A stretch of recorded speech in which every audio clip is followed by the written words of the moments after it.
Buen día. Hoy vamos a empezar a ver los techos de nuestros edificios. Quería empezar con esta foto como para ver que los techos cumplen muchas funciones. En este caso es un edificio que no es casual que tenga esta forma y esta expresión. Es una escuela de chicos con capacidades especiales y los arquitectos decidieron reflejar con el edificio esta diversidad. Así que también nuestro techo puede ayudarnos a expresar lo que queremos decir con nuestro edificio. Cuando pensamos en un techo, es un concepto muy amplio y muchas veces incluso hablamos de un techo, de la necesidad de un techo para alguien que no tiene dónde vivir. Muchas veces cuando podemos techar una obra es un momento importante. Y muchas veces el propietario llega a la obra y dice, ¿qué pasa que hay una rama arriba del techo? Y esa es una expresión en la obra para decirle al propietario que la obra está techada y que es momento de hacer un asado. Así que como podemos ver, el techo tiene un alto valor simbólico. Si nosotros habláramos de la palabra, seguramente vamos a pensar que podemos cubrir, ocultar, proteger. Esas son las funciones que vamos a tener en nuestro techo. Si quisiéramos definir el techo, es posible que hablemos de un conjunto de elementos que conforman la parte superior de un edificio, que lo cubre, que lo cierra. Pero es importante que podamos discriminar dos componentes que va a tener nuestro techo. Y para esto me valgo de una imagen que en algún momento usó Mariana, y es que nuestro techo va a tener un sistema estructural que va a ser el que nos va a sostener, va a ser el esqueleto de ese techo. Y por otro lado va a haber una cubierta que se va a comportar de alguna manera como las capas de una cebolla, para dar respuesta a las diferentes solicitaciones. Este techo nos va a proporcionar abrigo, seguridad y también va a ser una expresión nuestra como arquitectos, pero especialmente de quienes vivan en ese lugar. Y quizás nosotros como arquitectos deberíamos trabajar para que represente a las personas que están viviendo ahí. Y el cerramiento, junto con el resto del envolvente, van a lograr el confort que nosotros deseamos para quienes habiten el edificio que nosotros estamos diseñando. Como decíamos, en el funcionamiento intencionado, el edificio lo entendemos como un conjunto complejo de funciones que se concreta a través de materiales y tecnologías. Y entendíamos la función como la interacción de dos partes, las solicitaciones del medio y las respuestas que nosotros damos por medio de materiales y partes del edificio. Ya veníamos hablando de las 5 solicitaciones básicas. Vamos a pensar ahora en nuestro techo. Vamos a detenernos en la función mecánica. La función mecánica vamos a considerar, como decíamos anteriormente, las cargas. Vamos a hacer un análisis de carga, vamos a ver cómo se deforma la estructura de nuestro techo, vamos a dimensionar cada una de las piezas, vamos a rigidizar nuestro techo y vamos a vincularlo con los apoyos. Cuando hablamos de cargas, hablábamos, ¿se acuerdan?, de cargas gravitatorias, que tienen que ver con el peso propio y con la carga por uso, el viento, la nieve y el sismo. Y para esto teníamos diferentes normativas. De acuerdo a cómo trabaja la estructura del techo, podríamos decir que algunos se encuentran trabajando a la compresión. En este caso tenemos el ejemplo del cañón corrido. Y acá vemos un edificio, unas galerías, que su techo tiene una forma abovedada y va a estar trabajando a la compresión. Vemos también una cúpula, muy común en algunas iglesias, pero también en algunos edificios. Y acá vemos también que el trabajo es el mismo, es a la compresión. Luego va a haber algunos que van a estar trabajando, que van a ser elementos que van a estar trabajando a la compresión o a la tracción. En este caso vemos un ejemplo de vigas reticuladas. Son vigas de dos bidimensionales, son planas y va a haber una sucesión de estas sobre las que después se va a apoyar la cubierta. Y también vamos a tener algunos reticulados que son tridimensionales. En este caso, también cada una de estas barras va a estar trabajando a la compresión o a la tracción. Acá llegamos a la estructura que trabaja en la flexión. Y este va a ser el recorte que nosotros tenemos en Construcciones 1. Todas las anteriores pueden ser muy bellas, podemos conseguir formas muy agradables, pero las vamos a dejar para Construcciones 2 y Construcciones 3. En Construcciones 1 entonces vamos a estar estudiando y vamos a estar aplicando elementos lineales que van a estar trabajando la flexión, como son las vigas. En el caso de esta foto vemos una viga de cumbrera, una viga principal en la parte superior que va a estar trabajando a la flexión. Y también los cabios, que son la estructura secundaria, que también va a estar trabajando a la flexión.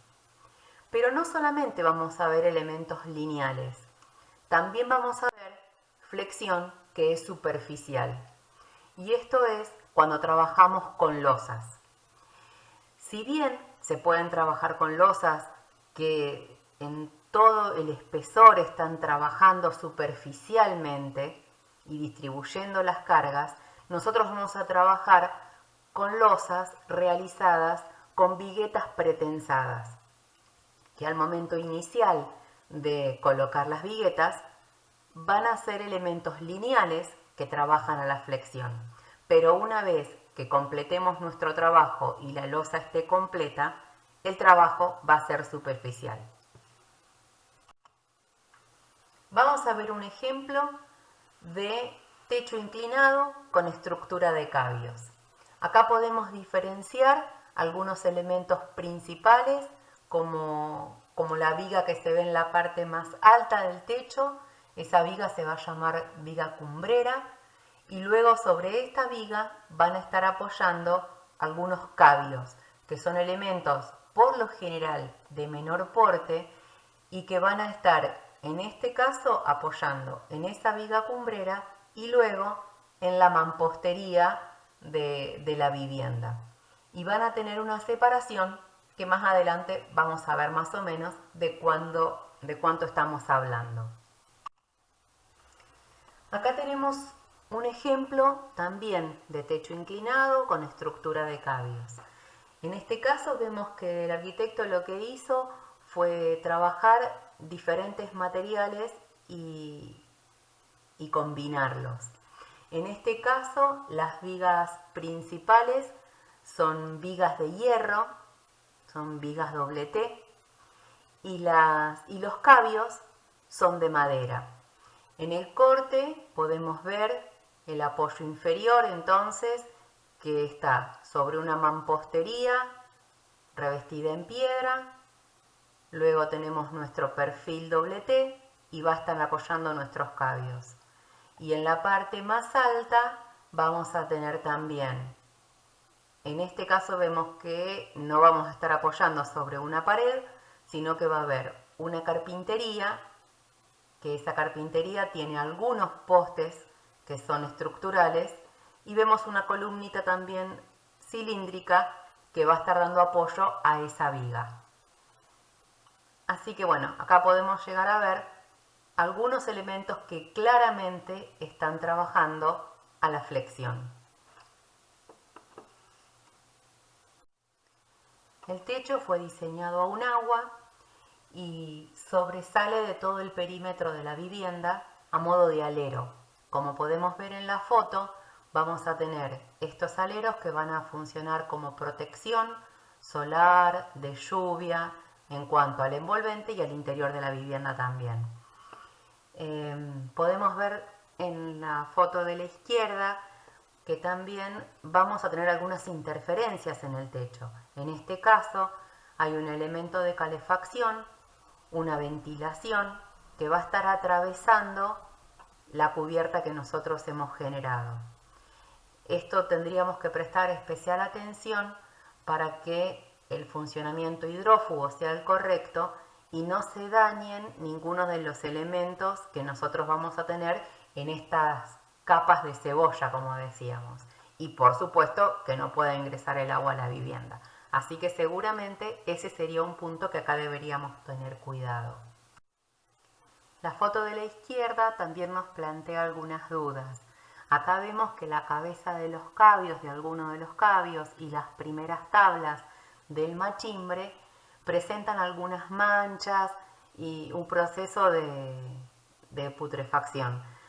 Con lo cual, esto nos hace estar atentos al diseño que nosotros vamos a estar dando en nuestras cubiertas, para que esas cubiertas se protejan a sí mismas y puedan estar dando una buena respuesta y duradera en el tiempo frente a la intemperie.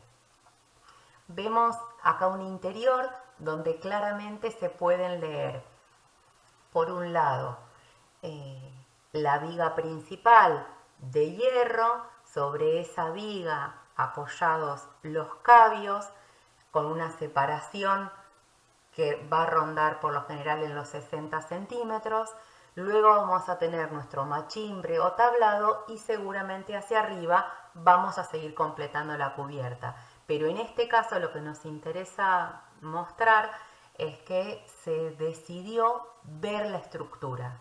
Podemos decir que este es un techo visto. Nosotros podemos desde el interior observar y entender cómo es la estructura de ese techo. Vamos a ver otro ejemplo y en este caso también vamos a estar hablando de cabios, pero en este caso la estructura va a estar oculta. ¿Y por qué nos interesa mostrar esto? Es porque cada uno de ustedes, cada equipo, va a decidir cómo quiere techar su vivienda. Y realmente podemos decidir de una manera o de otra. Y no hay recetas ni hay cosas que sean que funcionan y que no funcionan. Tenemos algo que nosotros queremos diseñar y vamos a tener que después dar respuesta a las solicitaciones. Pero es interesante que en este primer momento veamos todo el abanico que tenemos de posibilidades. Tampoco vamos a ver todo, vamos a ver un poquito, pero en este caso me interesaba mostrarles cuando la estructura queda oculta. Vemos que en el interior casi que tampoco podemos descubrir cómo es la estructura de la vivienda.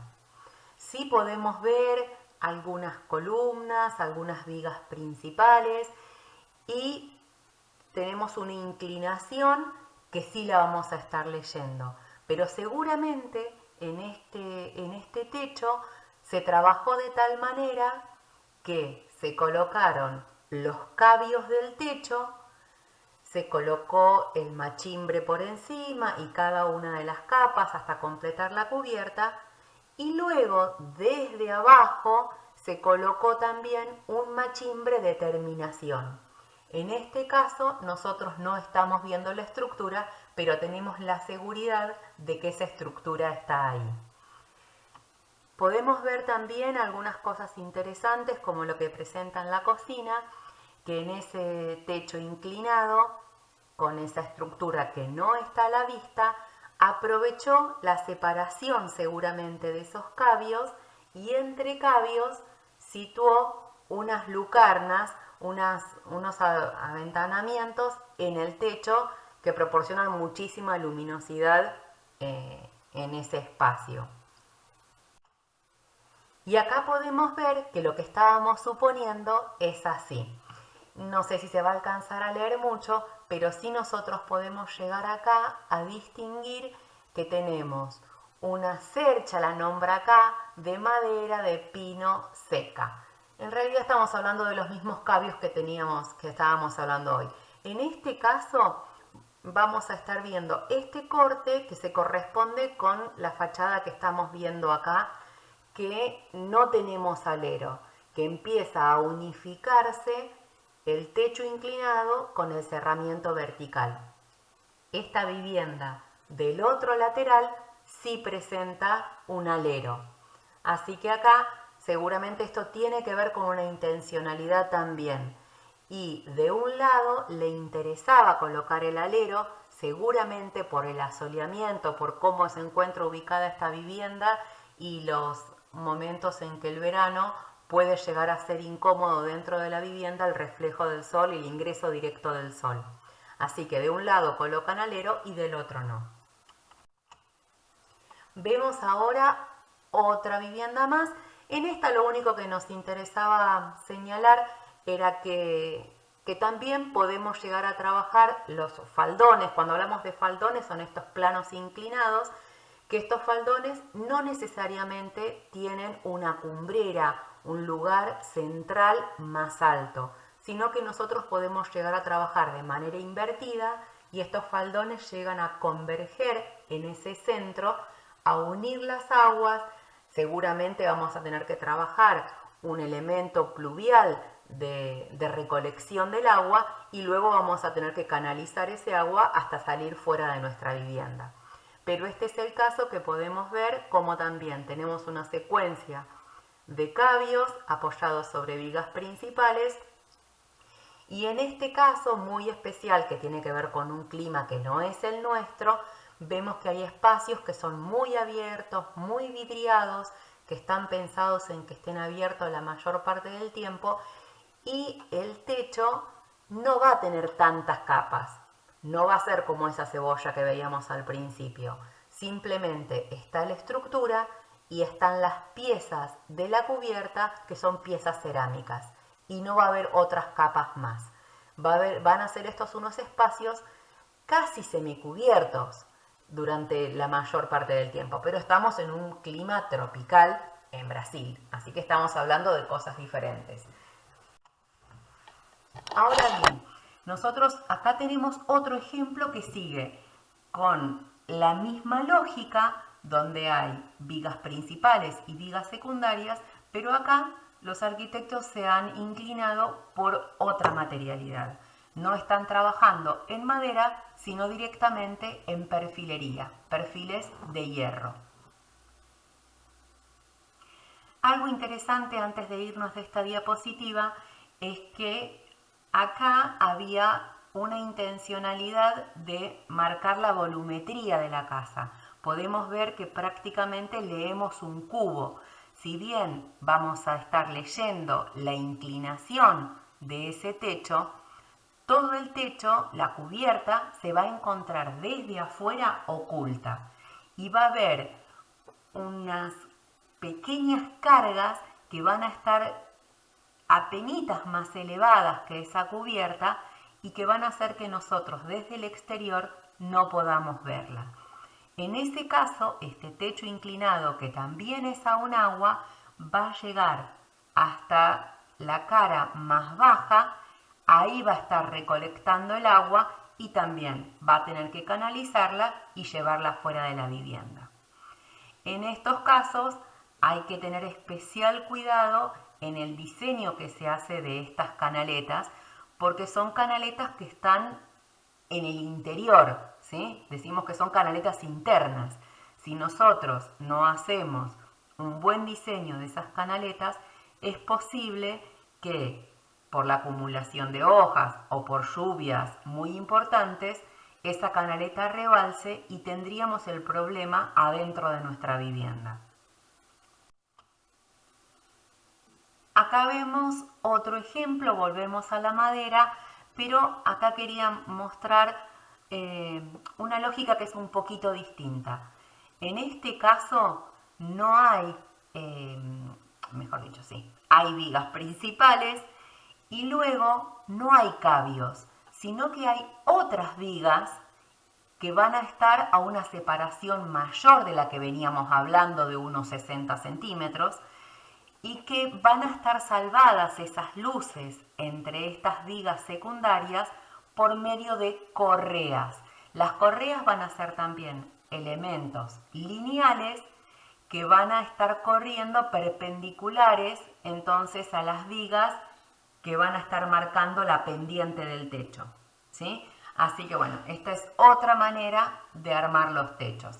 En estos cortes, no son cortes, sino que podemos ver casi en corte la vivienda a partir de esta foto, de esta fachada, donde podemos ver claramente las vigas principales, las vigas secundarias y vemos las cabecitas de las correas, que en este caso directamente vamos a estar vinculando la cubierta metálica, en este caso, a esas correas a modo de clavadera, ¿sí? Vamos a estar clavando nuestro techo en esas correas. En esta misma lógica tenemos acá unas viviendas que son de estructura metálica.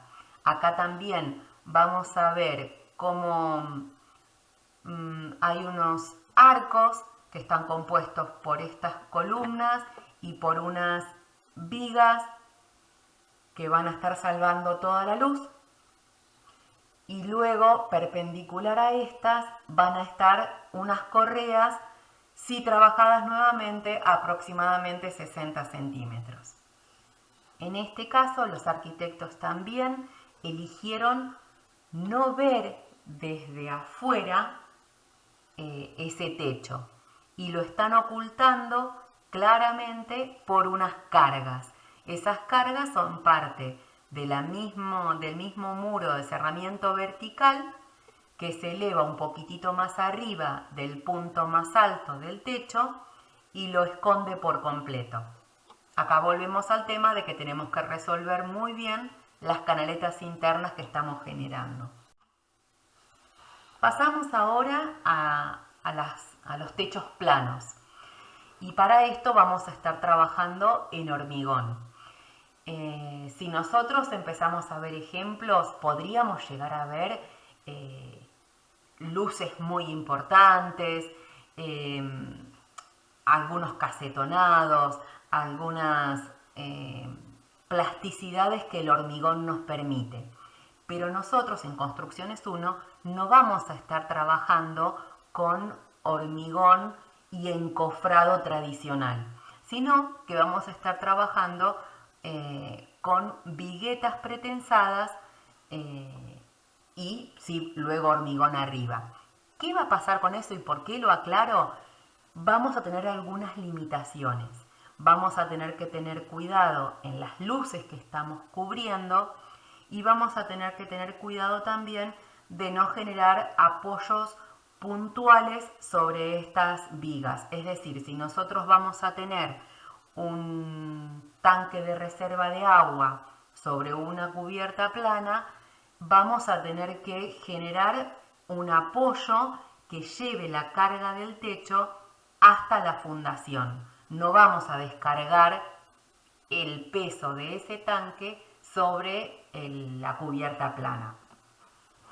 Acá vemos un ejemplo entonces donde trabajamos con losas a diferentes alturas, y esto lo que sí nos va a dar es una lectura muy plana y muy liviana desde afuera, y también desde el interior vamos a estar trabajando.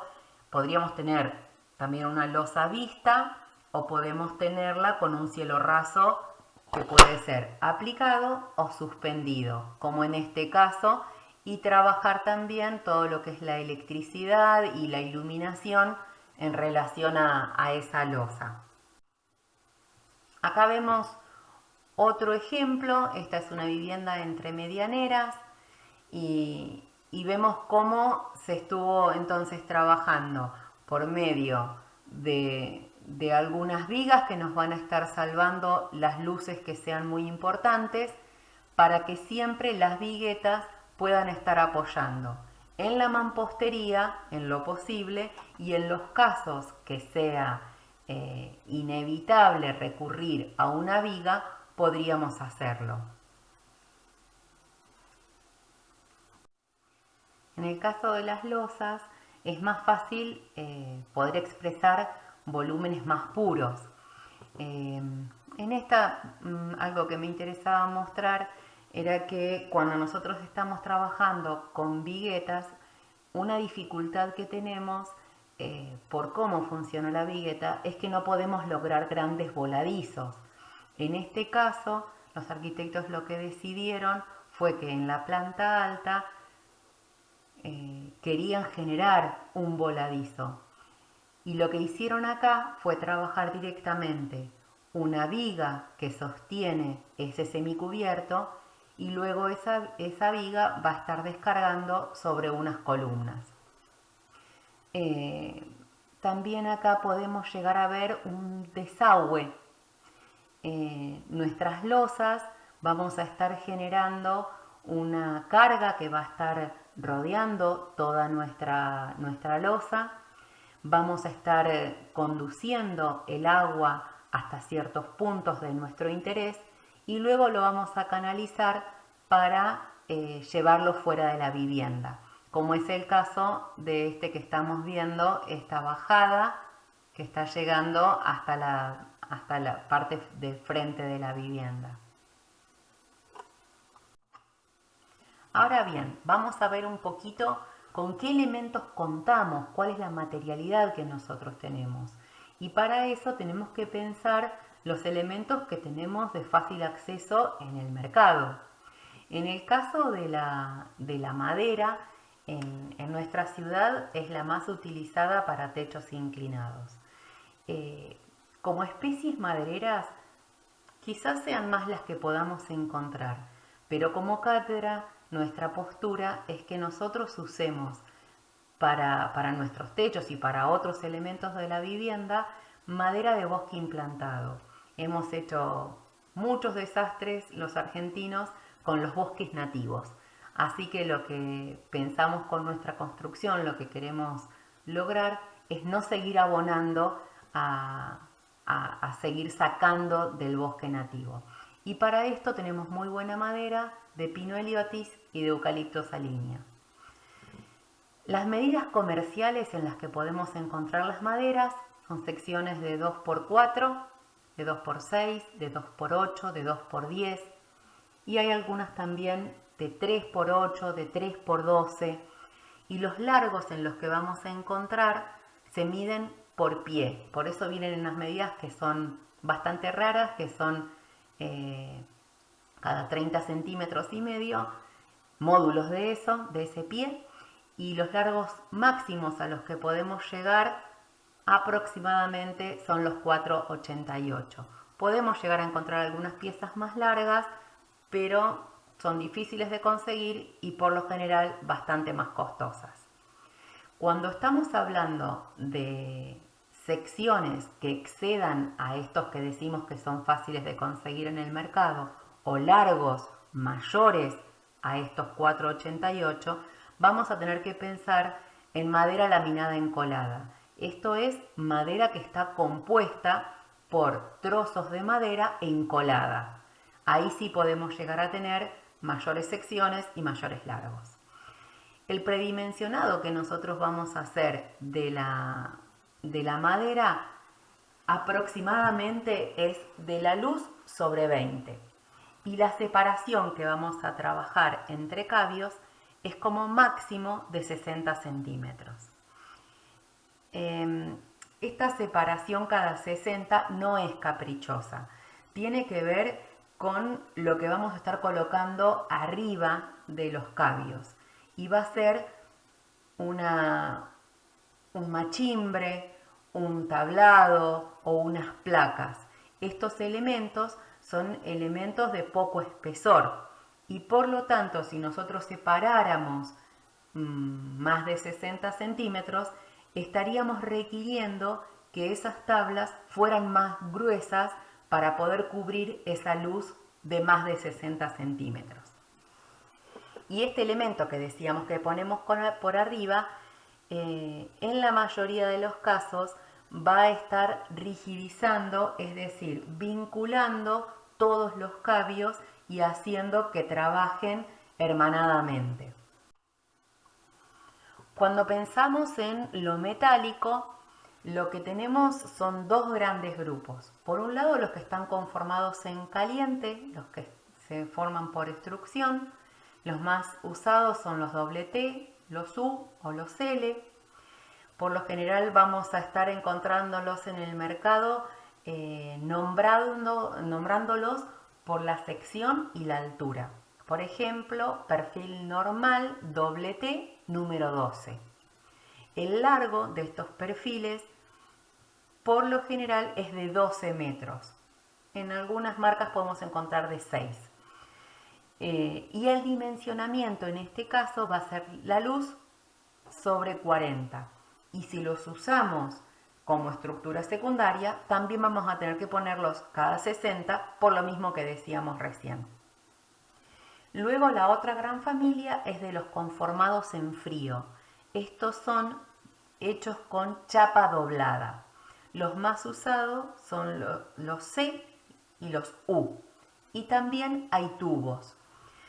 Se denominan por sección y altura también. Y el ejemplo que tengo para esto es perfil galvanizado C número 20. Es decir, que va a tener 20 centímetros de alto. Y el largo, acá sí, vamos a tener con seguridad, depende de las marcas, de 6 o de 12 metros. Y el predimensionado de luz sobre 20, separación cada 60. La placa rigidizadora en este caso de los perfiles conformados en frío, sí o sí tenemos que usar placas de rigidización. No podemos usar machimbre o tablado. Y para eso podemos usar placas de multilaminado fenólico o placas OSB. En el caso de las losas de hormigón, lo que vamos a estar utilizando son viguetas pretensadas. Estas viguetas pretensadas van a tener una sección que es constante, una armadura que es variable. ¿Esto qué quiere decir? La forma de la sección y las dimensiones de la sección vamos a encontrarlas de acuerdo a la marca, siempre va a ser constante. Y el largo que tenga esa vigueta va a darnos diferente tipo de armadura en su interior. Cuanto más larga sea esta vigueta, va a tener más armadura en su interior. El largo de estas viguetas es de hasta 7,20 metros. Y lo que acá sí tenemos que tener en cuenta es que vienen de múltiplos de 10. Y la vigueta, por cómo está conformada, nosotros no podemos cortarla. Tenemos que utilizarla como viene de fábrica. Si nosotros la cortamos, perdemos las propiedades de esa vigueta. Así que tenemos que trabajar con múltiplos de 10 y tenemos que ver que nuestros muros entonces estén a una distancia que sea buena para esos largos. Igual después, más adelante vamos a ver un poquito, pero además nosotros tenemos que considerar que por lo menos esa vigueta tiene que apoyar 8 centímetros en el muro. Y la separación de las viguetas es cada 50. ¿Qué nos va a dar esa separación? ¿Podríamos variarla? Cuando hablábamos de la madera decíamos como máximo 60, pero menos de 60 podíamos tener. En el caso de la vigueta no. Esa separación siempre va a ser de 50. ¿Por qué? Porque va a depender de los elementos que van a estar entre vigueta y vigueta, que van a ser los bloques a los que vamos a hablar ahora. Así que bueno, la separación entre viguetas cada 50 centímetros. Y los bloques que vamos a colocar entre viguetas pueden ser de poliestireno expandido, de cerámica roja, pero ya cuesta mucho conseguirlos, o de hormigón liviano, ni hablar. Así que lo que más usamos en Mar del Plata es de poliestireno expandido y da muy buen resultado también al funcionamiento térmico después de esta cubierta. Y luego vamos a tener la capa de compresión. Esto es lo que nosotros vamos a estar colando en obra. Este hormigón vamos a estar colándolo en obra. Nosotros vamos a preparar, vamos a colocar las viguetas, vamos a colocar los bloques de poliestireno expandido a modo todo esto de encofrado perdido. ¿Por qué perdido? Porque va a quedar ahí, es un encofrado que nosotros no vamos a sacar. Es un molde que lo armamos y queda el molde como parte de esa losa. Esto es un sistema que trabaja todo junto. No podemos usar las viguetas por un lado y el contrapiso por el otro. Funciona todo junto. Tenemos que respetar que estén todos los elementos entonces de esta losa. Esta capa de compresión, que es colada en obra, va a tener una armadura como mínimo de hierros del 6 separados cada 25 centímetros. Y el espesor mínimo de esa capa de compresión va a ser de 5 centímetros. Ahora bien, cuando hablamos de función hidrófuga, estábamos hablando, ¿se acuerdan?, del agua en estado líquido. Y nosotros tenemos que impedir el ingreso de ese agua al interior de la vivienda. No solamente al interior de la vivienda, sino que no afecte a los materiales que componen esa envolvente. Para esto nosotros tenemos algunos recursos. Tenemos pendientes mínimas, tenemos barrera hidrófuga, protección por diseño, escurrimiento de agua de lluvia y encuentro de interferencias. Vamos a ir por cada una de estas. Cuando hablamos de pendientes mínimas, no todos los techos permiten, o mejor dicho, no todas las cubiertas permiten la misma pendiente.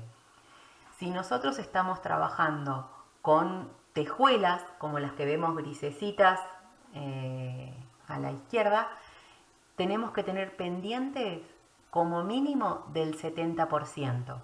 Si trabajamos con tejas cerámicas, del 40%.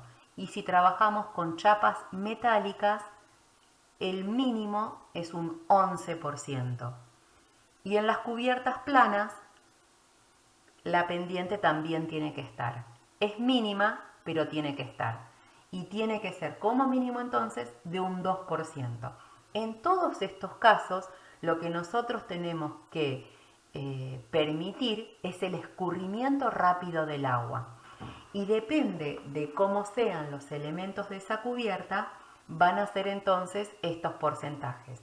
Si nuestras piezas son muy pequeñas y apenas solapadas, vamos a tener que tener mucha pendiente para que un día de lluvia con viento el agua no ingrese por la superposición de estas piezas pequeñas.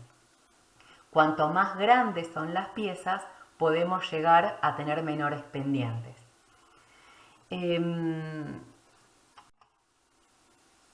Ahora bien, el tema de la barrera hidrófuga. Ya sea en la construcción húmeda como en la construcción seca, tenemos que colocar la barrera hidrófuga. Esta barrera hidrófuga, en el caso de la construcción húmeda, de la losa que veníamos hablando, puede ser una membrana asfáltica o una membrana líquida. Acá vemos los dos ejemplos, el rollo de membrana asfáltica, que tiene sus dificultades si en algún momento hay que transitar por arriba de esa losa, más que nada porque se puede romper. Y luego la membrana líquida. La membrana líquida da muy buenos resultados, pero tiene su mantenimiento también. Cada 2 años hay que estar volviendo a pintar con esta membrana líquida nuestra losa. En el caso de la construcción seca, esta barrera va a ser secundaria, porque la primera que el agua se va a encontrar, el agua de lluvia, va a ser el elemento de la cubierta propiamente dicho, la chapa, la teja. Pero por debajo vamos a generar una segunda barrera que va a estar dada por un fieltro asfáltico, lo que normalmente llamamos como ruberoy, una membrana de fibras de polietileno, que por marca le decimos Tyvek, y cualquiera de estas va a estar sujeta al resto de la cubierta por medio de bulines. Los bulines son elementos lineales de madera de muy poquita sección, que lo que van a hacer es apoyarse sobre esta barrera para que no se vuele en el momento que nosotros estamos construyendo nuestro techo. Luego sobre esos bulines vamos a estar colocando las clavaderas y sobre las clavaderas ya vamos a venir con la cubierta final. También disponemos acá de la protección por diseño, y esto es quizás de las maneras más económicas que tenemos de proteger nuestra vivienda. Esta protección por diseño tiene que ver con elementos del envolvente que hagan que se proteja a sí misma el resto de los elementos del envolvente, como es el caso de los aleros, la superposición de elementos, como en el caso mismo de las tejas, que van a estar una apoyada sobre la otra. La misma teja, cuando llega al punto más bajo del techo, va a sobresalir un poquito sobre la estructura para hacer que el agua caiga directamente y no moje la cabeza o el bandó de cierre del techo, como veíamos en la foto del principio, donde por algún problema teníamos que se mojaba la estructura que teníamos del alero. Y luego también es importante el solape de las piezas según los vientos predominantes. Esto es, en el caso de las chapas, por ejemplo, nosotros vamos a estar colocando las chapas, vamos a poner la primer chapa del lado que no vienen los vientos predominantes, el contrario, para que la próxima chapa va a montar sobre esta y así sucesivamente. Por lo tanto, la monta entre una chapa y la otra va a quedar de tal manera que los vientos predominantes van a estar pasando por arriba de la chapa que cubre a la otra, ¿sí? El escurrimiento de agua de lluvia.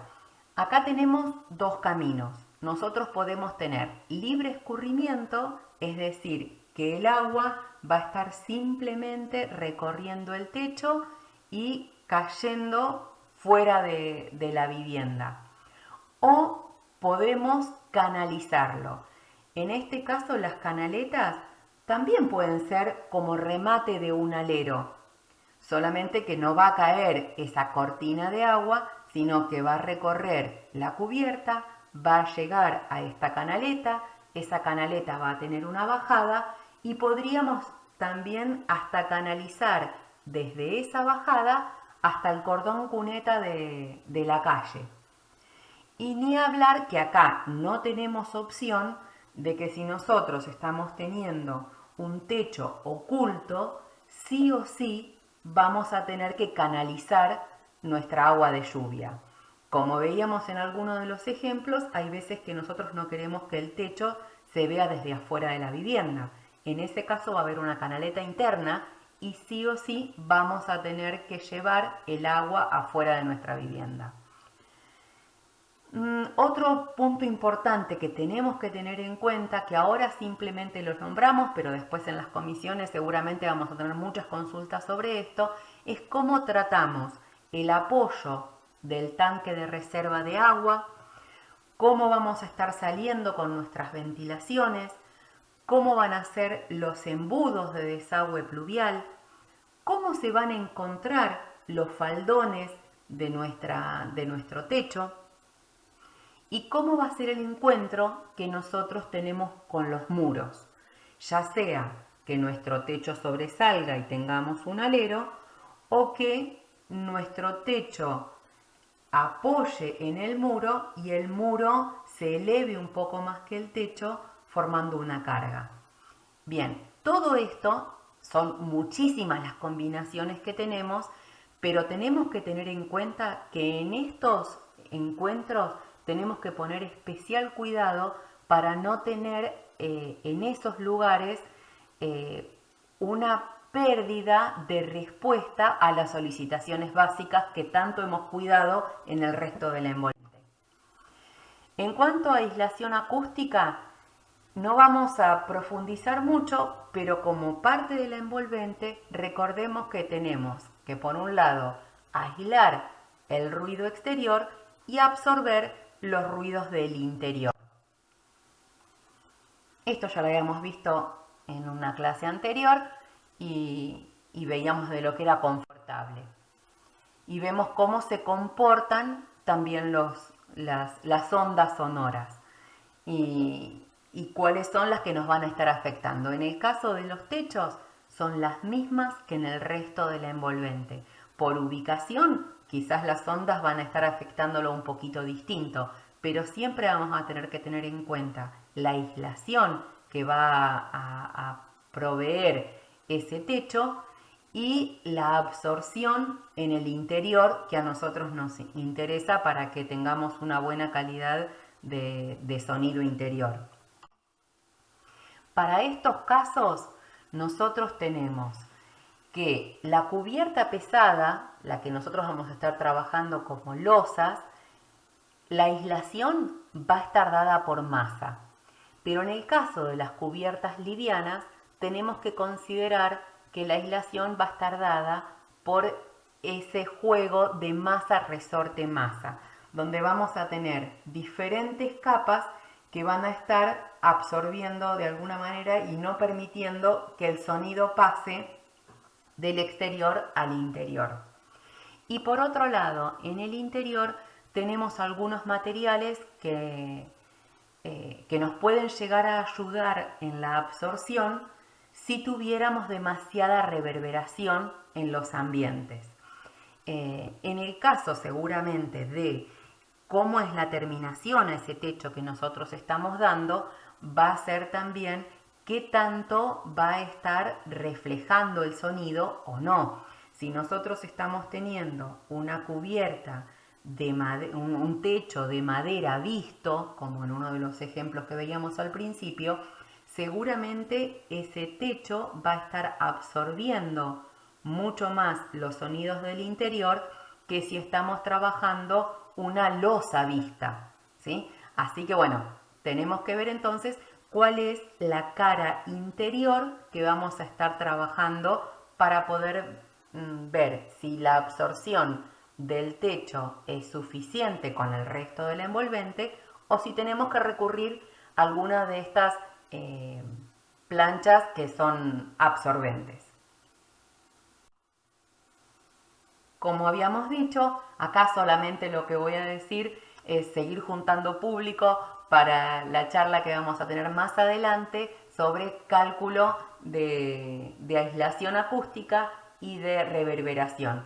Algo vamos a estar haciendo sobre nuestro techo, pero en profundidad lo vamos a estar viendo más adelante. Con la función térmica también vamos a estar calculando, como habíamos dicho con anterioridad, el K del techo que nosotros vamos a tener, que ese va a ser un dato que a nosotros nos interesa no aisladamente, sino que nos va a estar interesando para saber cuál es la respuesta de la globalidad térmica de nuestra vivienda. Y recuerden que ahí estaban siendo consideradas cada parte del cerramiento, la conductibilidad de ese cerramiento, la relación entre lo opaco y lo vidriado, la relación entre la superficie y el volumen y las renovaciones de aire. Esto en el techo, también el techo es parte de esa envolvente que nosotros vamos a considerar. Y en el caso específico del techo, vamos a estar entonces calculando la conductibilidad de ese techo. Acá vemos también lo que vamos a estar calculando más adelante sobre la globalidad.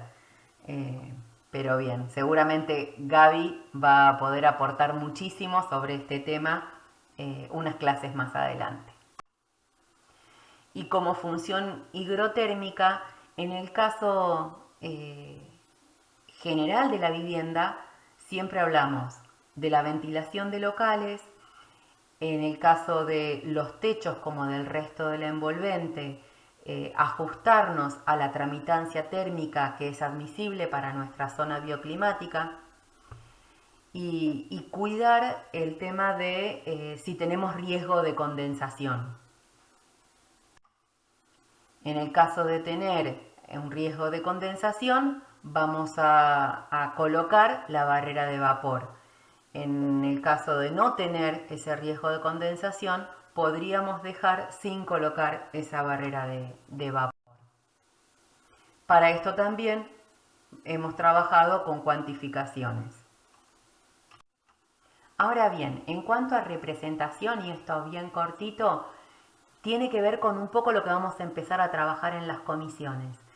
Esto no va a ser lo primero que vamos a hacer. Lo que nos interesa, y por ahí la intención de esta charla apuntaba para ahí, es que nos animemos a diseñar una cubierta que nos guste, un techo que nos guste, que estemos contentos y que exprese lo que nosotros queramos como diseñadores.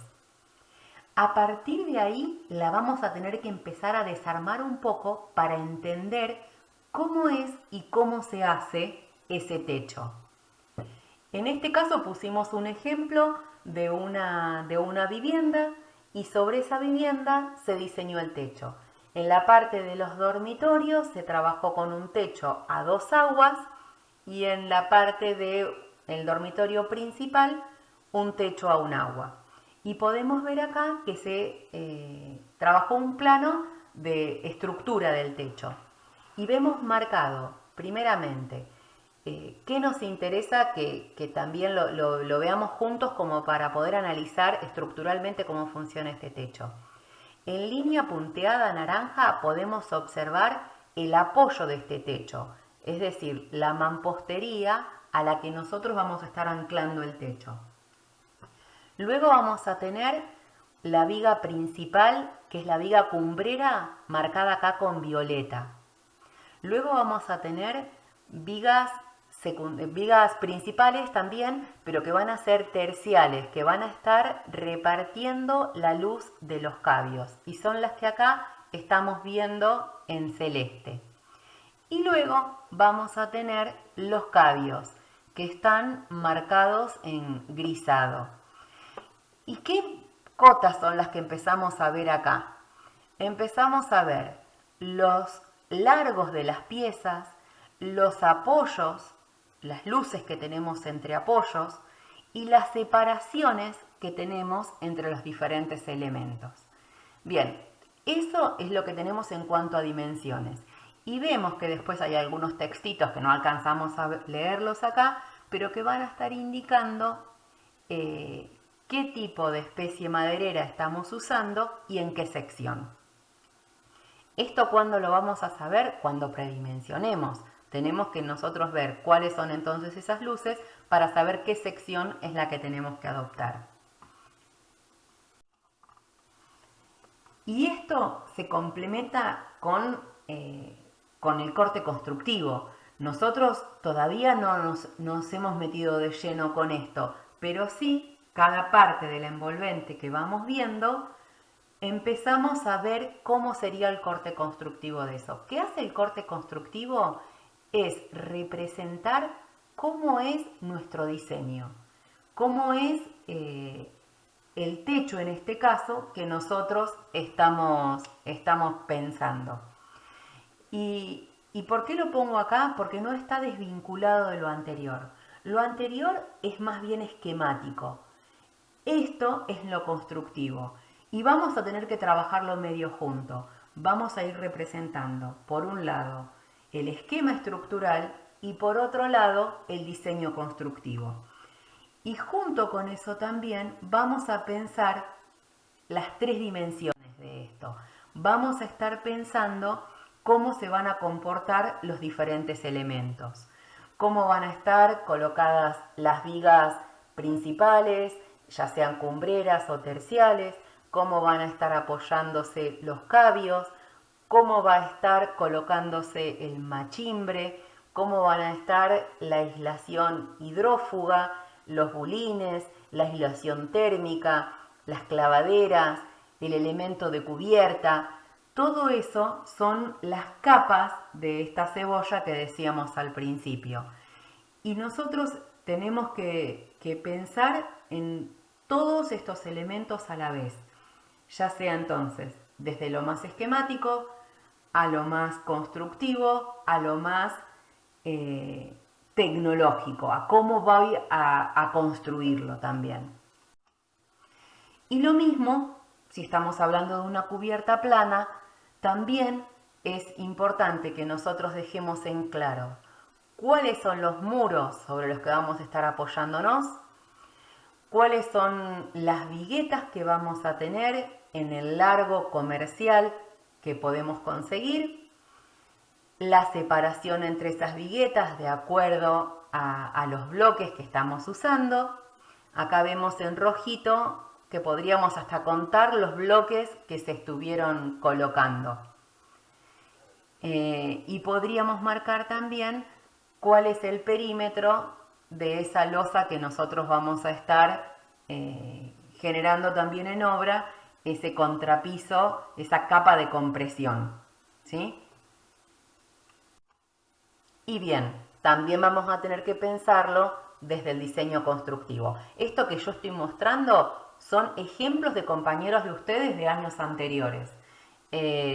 Seguramente hay cosas siempre para revisar, cosas para mejorar, pero a esto es a lo que nosotros tenemos que ir llegando, de representar esa materialidad que nosotros estamos imaginando.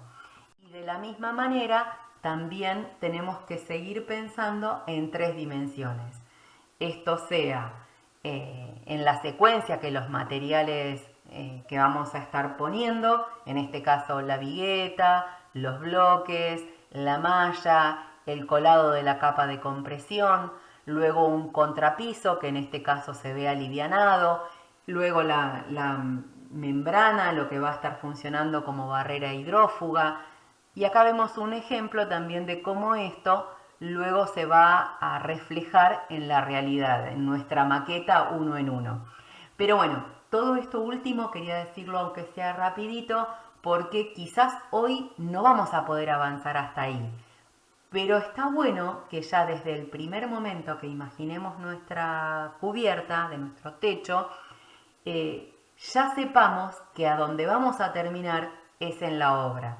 Y que dejemos volar nuestra imaginación, pero que podamos también traerla a la realidad. Y que podamos encontrar un equilibrio entre un diseño que nos gusta, que nos conforma, que nos alegra, y también que es realizable. Bien, acá hay algunos de la bibliografía que nos habla de estas técnicas y de estos materiales. Y bueno, ahora tenemos que tirarnos a la pileta con nuestro esquicio, así que dejamos el resto de la mañana para eso. Muchísimas gracias.